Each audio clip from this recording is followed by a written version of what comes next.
Baik, selamat pagi teman-teman. Kita ketemu lagi dengan saya, Yosef Wijoyo. Dengan judul materi yang akan saya bagikan yaitu Drug Related Problem sebagai rangkaian dari video Pharmacy Education Series ya. Jadi kita mulai pelan-pelan ya.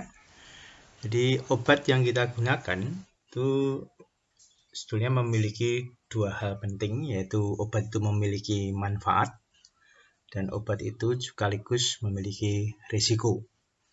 Manfaat kita sebut sebagai khasiat obat, dan risiko itu kita sebut sebagai drug related problem atau problem terkait dengan penggunaan obat.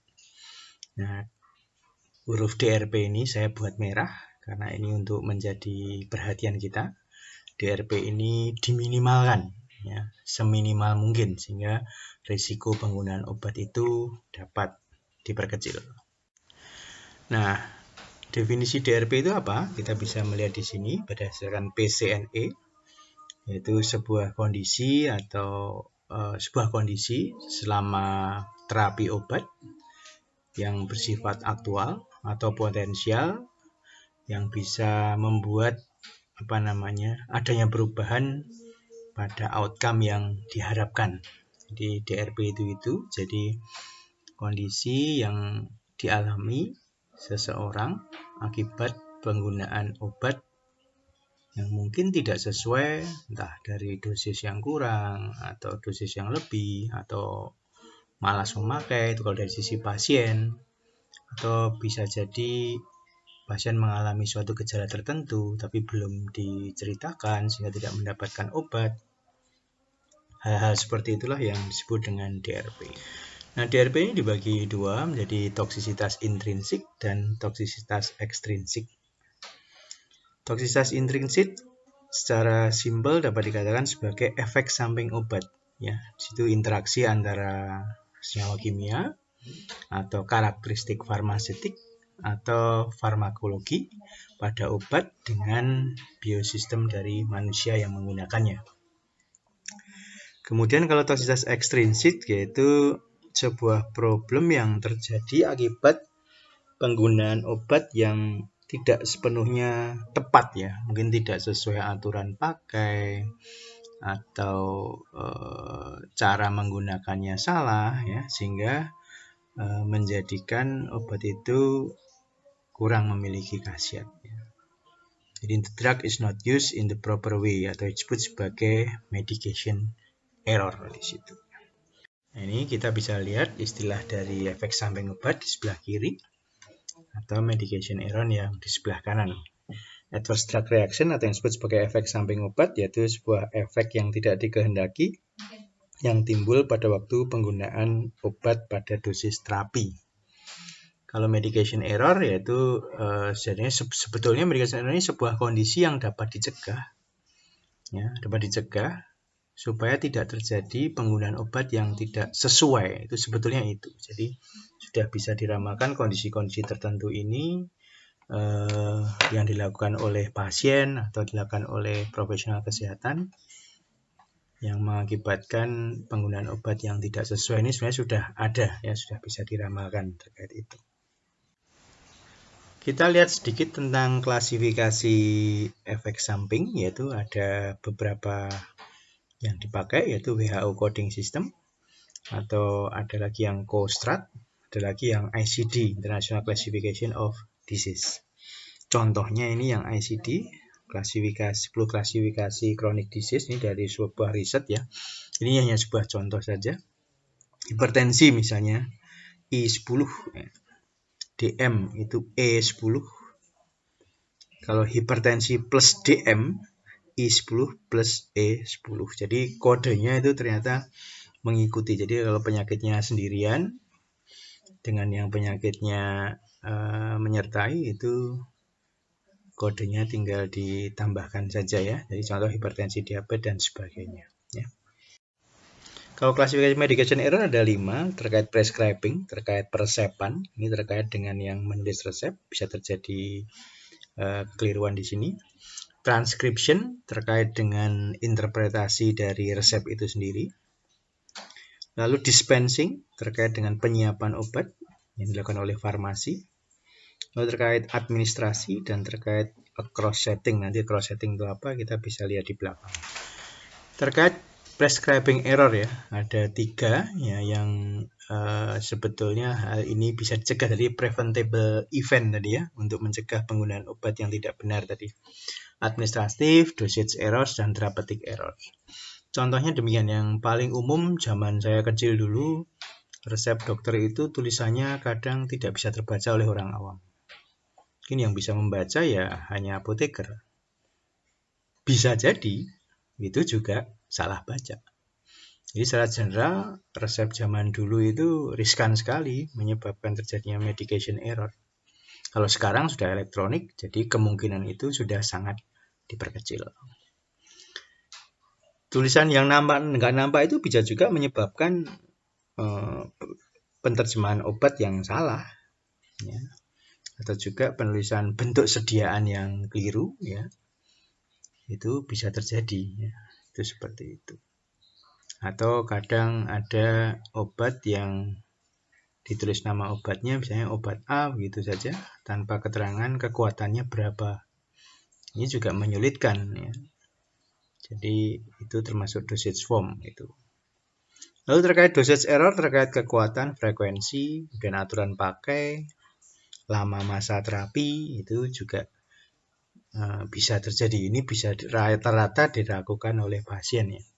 Pasien yang mendapatkan obat dalam jangka panjang bisa jadi tengah-tengah jalan nggak mau minum obat lagi. Itu length of terapinya jadi masalah ya.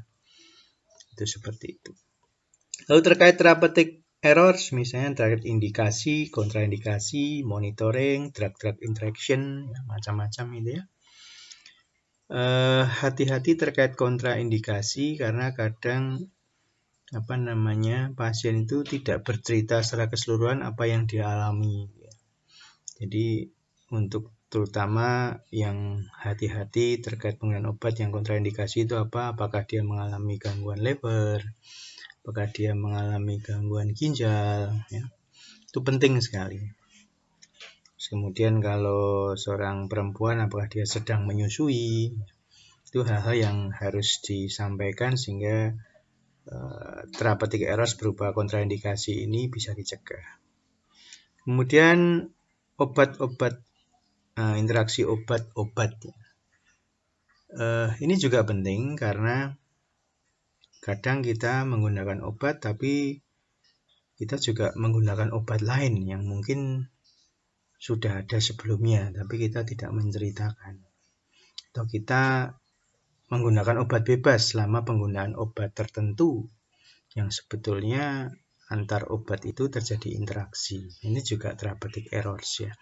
Ini sebenarnya bisa dicegah kalau semuanya menjadi tahu obat itu apa, lalu boleh digunakan kapan, tidak boleh kalau digunakan bersama apa, dan sebagainya. Ini terkait dengan prescribing error. Lalu tabel 2 terkait dispensing error ya. Bisa jadi penyiapan obat itu menyerahkannya salah pasien, bisa terjadi. Kalau hanya checkingnya berdasar nama pasien. Jadi sekarang kalau memanggil nama pasien itu mungkin terkait dengan nomor urutnya, namanya, kemudian rumahnya mana, dicek juga tadi dari dokter siapa kalau itu obat resep. Jadi kemungkinan terjadinya salah pemberian obat pada pasien itu bisa dicegah ya. Kemudian ada juga kemudian obat yang salah dan dosage form yang salah itu bisa juga terjadi. Waktu yang salah itu terkait dengan waktu minum obat itu banyak sekali terjadi juga. Lalu tabel 3 terkait administration error ya. Jadi mungkin salah pembuatan, wrong preparation bisa jadi. Biasanya pada salep-salep masa kecil dulu karena salep-salep itu banyak dibuat, itu mungkin ada yang tidak pas, ada yang masih ada yang terlalu cair, atau ada yang tidak campur dan sebagainya. Itu misalnya wrong preparation itu seperti itu. Kemudian yang paling penting yang bawah itu masalah compliance atau kepatuhan. Jadi misalnya 2 kali sehari sampai habis sesudah makan. Nanti banyak orang yang menggunakan 3 hari saja, terus ya sudahlah, badannya sudah enak, berhenti, sisanya disimpan. Ini bukan masalah kepatuhan lagi, itu malah menyebabkan mungkin penyakitnya tidak sembuh. Sebagai contoh misalnya dia menggunakan antibiotik. Tabel 4 itu terkait dengan error yang sangat serius yang terjadi, ya.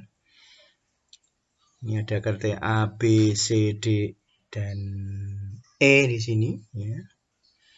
Jadi yang A itu yang paling ringan. Jadi ada sebuah error yang terjadi, tapi tidak sampai pada pasien, ya.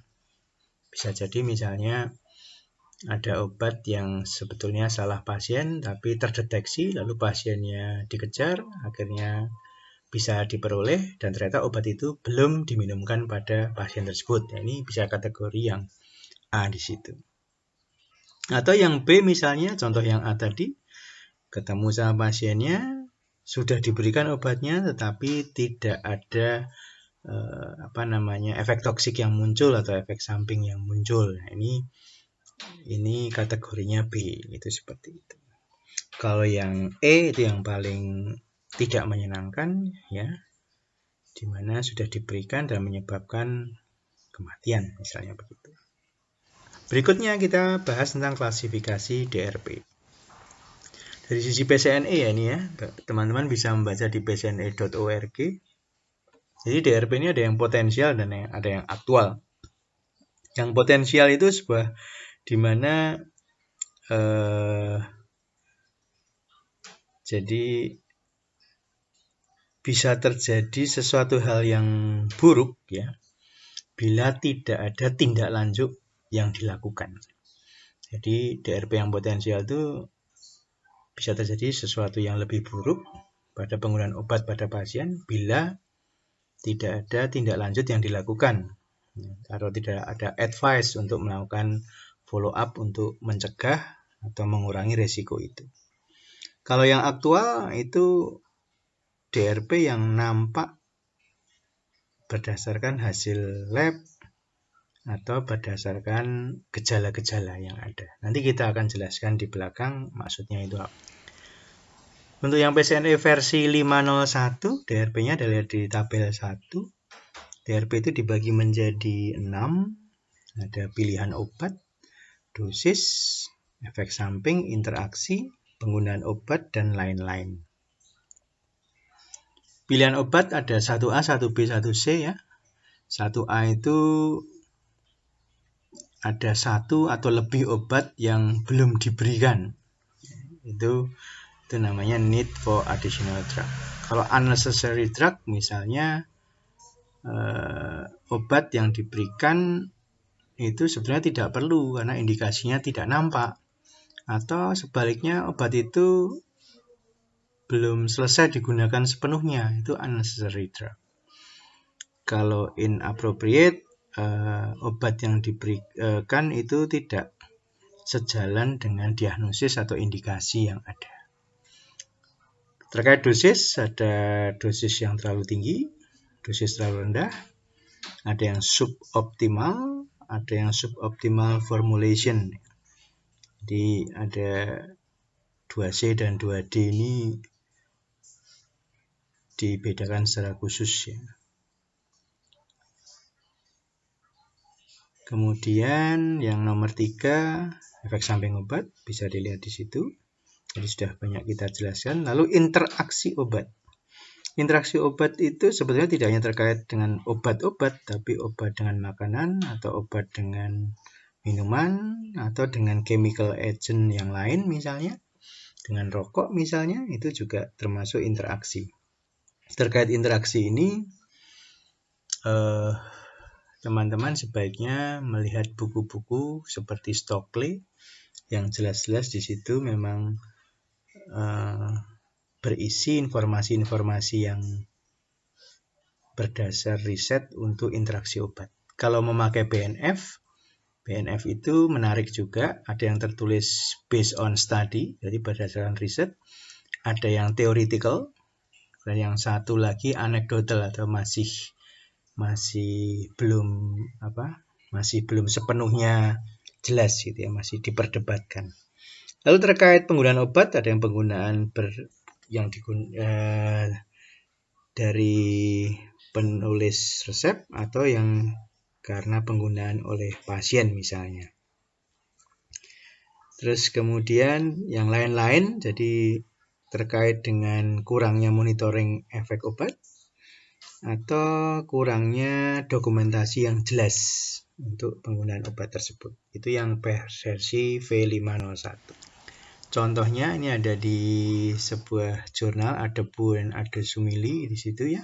Assessment of drug-related problem in patient with chronic disease through health status survey in a South Indian rural community setting. Ya. Lihat di sini, di situ di riset itu diperoleh beberapa tipe DRP ya. Ada untreated indication, jadi kalau tidak salah yang kelompok 1 ya. Lalu ada subtherapeutic dosis, itu yang 2, ada yang overdose, ada interaksi obat, ya. Macam-macam di situ ya. Nah, konsekuensi dari drug-related problem ini macam-macam. Terkait pharmacy care visit ya, lalu terkait masuk rumah sakit atau tidak terpengaruh. Nah, ternyata drug-related problem ini ada yang sifatnya minor, moderat, sama mayor. Nah, ini ada keterangan nih yang moderat ini. Jadi yang moderat ini contohnya di riset itu adalah penggunaan pantoprazol. Jadi penggunaan pantoprazol lebih lama dibandingkan yang diresepkan. Ditemukan oleh farmasi, lalu pasien diberikan advice ya. Nah, intervensi ini menyebabkan terjadinya penurunan biaya dari obat tersebut dan juga meningkatkan safety atau keamanan dari penggunaan obat tersebut. Nah, ini contoh bahwa kalau kita bisa menyelamatkan pasien dari drug-related problem ini, dari DRP ini, ternyata ada dampaknya. Dampak satu ada yang secara ekonomi, dan yang satu secara meningkatkan keamanan obat. Ini hal yang sangat penting ya. Jadi untuk teman-teman farmasi, belajar tentang DRP ini menjadi sangat-sangat penting.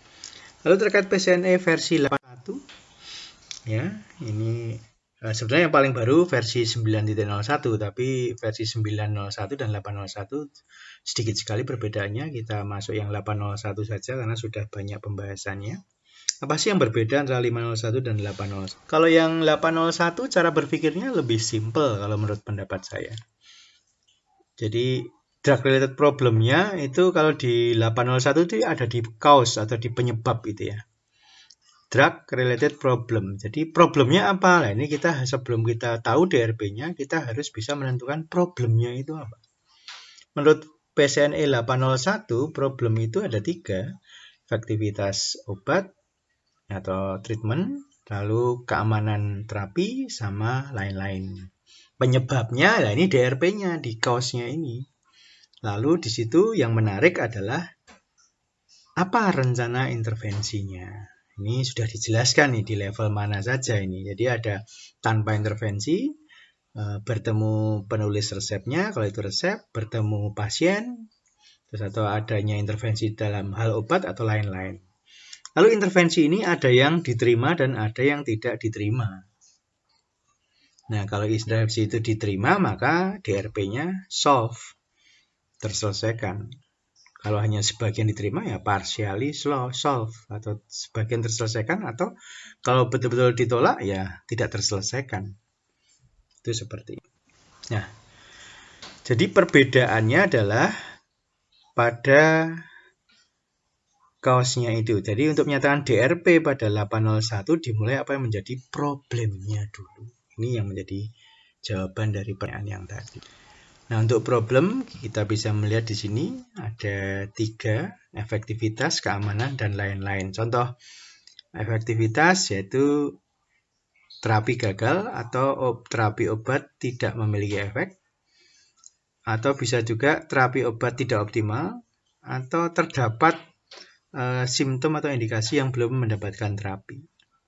Kalau efek yang keamanan hanya terkait dengan efek samping yang mungkin terjadi. Bisa jadi tidak langsung yang mungkin terjadi, tapi mungkin pasien mengeluh kok ini tidak enak ya. Nah, ini bisa juga patient suffers, itu seperti itu. Lalu yang others, problem terkait cost effectiveness. Mungkin keuangannya sedang kurang bagus sehingga tidak bisa mengkonsumsi obat. Lalu unnecessary drug treatment, jadi kurang obat yang tidak perlu. Atau ada lagi unclear problem atau komplain, ini yang dikelompokkan di P33. Lalu kalau kita sudah bisa mendapatkan problemnya, maka DRP-nya bisa ditentukan. Ada drug selection, drug form, kemudian drug selection lagi tapi terkait dengan dosis. Kalau yang pertama tadi terkait dengan guideline, terkait dengan kombinasi, itu bedanya di situ.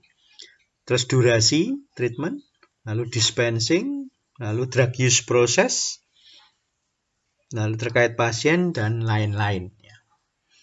Teman-teman bisa mempelajari sendiri yang di sebelah kanan itu, dari C11 sampai C83. Saya rasa tidak ada bahasa yang sulit untuk dipahami, jadi silahkan dibaca sendiri ya. Lalu setelah ada problemnya ditemukan, lalu rencana intervensinya apa? Ya, bisa tidak perlu intervensi atau terkait bisa bertemu dengan penulis resep. Dengan penulis resep itu ada 4 kemungkinan.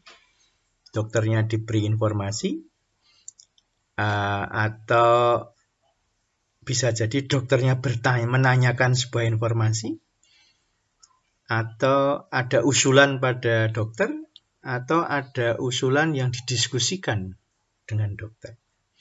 Kalau pada tingkat pasien, konseling obat, lalu penggunaan informasi berbasis media, jadi tertulis, atau pasien diminta kembali ke dokter, atau memberikan informasi kepada keluarga.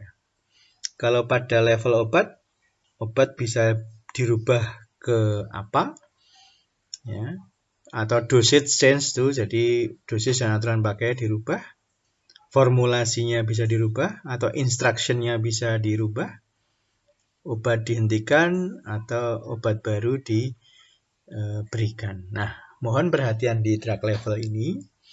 Untuk obat-obat yang memang harus diperoleh dengan resep, mohon sebelum melakukan perubahan obat, dosis, ataupun dosis, kemudian perubahan obat dari apa ke apa itu didiskusikan dulu dengan dokter. Karena supaya tidak terjadi misinformasi. Kita bisa merubah obat ini dengan langsung, misalnya terkait dengan obat bebas terbatas, OWA, tentunya dengan mempertimbangkan adakah kemungkinan obat yang kita rekomendasikan yang terkait tadi, bebas terbatas OWA itu tadi, berpengaruh tidak dengan obat lain yang diberikan. Lalu ada intervensi yang lain. Lalu yang sebelah kanan ini, kalau intervention bisa diterima atau tidak diterima, atau yang lain-lainnya. Lalu status DRP-nya, tadi sudah sedikit saya singgung, terselesaikan, partially, not solved ya. Kemudian ini contoh pengaruh pemberian asuhan kefarmasian terhadap kejadian permasalahan terkait obat pasien geriatri rawat inap di RSUP Sanglah Denpasar. Memakai klasifikasi DRP yang PCNE ini ada P21, P24 ya. Dosis overdose, P32, rekomendasi disetujui, tidak disetujui. Nah, ini kan tadi kelihatan ya. Jadi DRP-nya sudah diketahui, terus kemudian rekomendasinya seperti apa, ada yang disetujui, ada yang tidak disetujui. Ya. Kita lihat yang interaksi itu, yang P51, disetujui 8, tidak disetujui 2. Ya. Ini contohnya ini. Kita lihat di sini permasalahannya durasi pemberian antibiotik sudah 10 hari, tanda infeksi dalam batas normal. Ceftriaxone saran di stop. Efisiensi biaya 1.920 per hari. Ini menarik ya. Jadi cukup bagus ya. Terkait permasalahan BAB hitam, tidak ada perdarahan aktif, penggunaan tranexamat masih dilanjutkan. Sarannya stop tranexamat, yaitu bisa menghemat 3.900 per hari. Nah ini contoh dengan PCN ini dari permasalahan dan rekomendasi yang tadi. Jadi 2 tabel ini terkait sebetulnya. Ini bisa menjadi jelas ya, bahwa PCNE ini ya kurang lebih sama dengan 501 tadi, hasilnya juga bisa efisiensi. Nah, kita lihat contoh kasus sederhana aja. Seorang pasien mendapatkan obat antibiotik cefadroxil 500 ml dengan aturan pakai 2 kali sehari 1 tablet sebanyak 10 buah. Setelah minum obat selama 3 hari, pasien merasa tubuhnya sudah enak dan dia menghentikan penggunaan obat. Apa yang menjadi DRP pada kasus ini? Tuliskan menurut versi PCNE 501 dan 80. Kalau menurut PCNE 501 ada 3. Kategori 1B yaitu unnecessary drug, di mana pasien menghentikan penggunaan antibiotika setelah 3 hari menggunakan. Harusnya kan 5 hari. Di unnecessary drug, jadi pasien menghentikan penggunaan antibiotik. 2C, karena dia menghentikan otomatis terjadi suboptimal dosing scheme, ya, ada regimen dosis yang tidak ditaati. Ya. Lalu 5B, pasien tidak mematuhi resep dokter yang seharusnya aturan dipakainya sampai habis. Jadi ini semua terkait dengan kekeliruan yang dilakukan oleh pasien. Ini berarti menurut P501 jelas sekali di situ ya. Kalau menurut 801 bagaimana? Kalau 801 tidak menyoroti itu langsung, tapi dilihat karena dia menghentikan penggunaan obatnya 3 hari sebelum harusnya 5 hari, maka dikatakan terapi antibiotika tidak efektif dalam membunuh mikroorganisme. Mengapa bisa begitu? Karena penggunaan obat oleh pasien terlalu cepat dihentikan, C41. Ya, terlalu cepat dihentikan. Karena terlalu cepat dihentikan, maka regimen dosis tidak diberikan secara penuh, C33. Terkait juga dengan C71. Follow up-nya apa? Sebetulnya memberikan konseling penggunaan antibiotika yang benar pada pasien. Tentunya tidak pada saat itu, tapi nantinya mendatang pasien kalau mendapat antibiotik harus menggunakan sampai. Nah, dari dua contoh jawaban itu, apa yang menjadi perbedaan dari V5 dan V801? Silahkan Anda tulis nanti di sini ya, supaya menjadi lebih jelas. Nah, sekarang kita berikan kasus untuk dilatih di rumah. Kalau tadi ada kasus real, kita akan mencoba kasus yang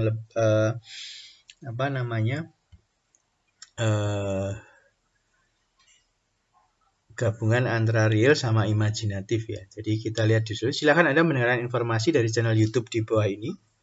Jadi ada macam-macam inhaler nih, ada 1, 2, 3, dan 4 ya. Macam-macam inhaler, cara penggunaan Ventolin, serrated discus, dan turbohelate. Seandainya ada pasien yang baru pertama kali menggunakan produk inhaler berdasarkan resep dokter untuk penyakit asmanya, perkirakan DRP yang mungkin timbul berdasarkan PCNE versi 5 dan versi 8 ya. Jadi jelas ya. Jadi dengarkan dulu video yang didengarkan dan lihat video di YouTube ini.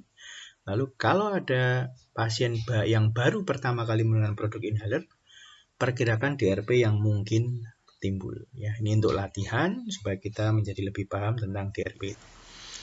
Nah, berikutnya setelah mengikuti kuliah online ini, pengetahuan apa yang teman-teman peroleh? Isikan di kolom importance. Apakah materi ini relevan setelah Anda lulus? Isikan di kolom relevance. Dan apakah Anda mengalami pembelajaran bermakna dan mengikuti kuliah ini? Lihat di kolom ini, kolomnya ini. Lakukan refleksinya per kelompok saja supaya kita bisa melihat apakah proses kuliah online ini bisa berjalan dengan baik ya. Ini referensi-referensinya. Kalau teman-teman mau menelusur bisa diakses di ya. Oke, baik teman-teman semua. Demikian DRP hari ini. Semoga semua bisa mengikuti dari awal sampai akhir dan bisa bisa mengerjakan kasus 1 tadi dengan baik. Dan nanti kita bisa diskusikan di pertemuan-pertemuan berikutnya ya. Terima kasih, semoga semua tetap sehat dalam rangka work from home atau learn from home ini ya. Saya Yosef Wijoyo dari Farmasi Education Series mengucapkan sampai jumpa lagi. Terima kasih.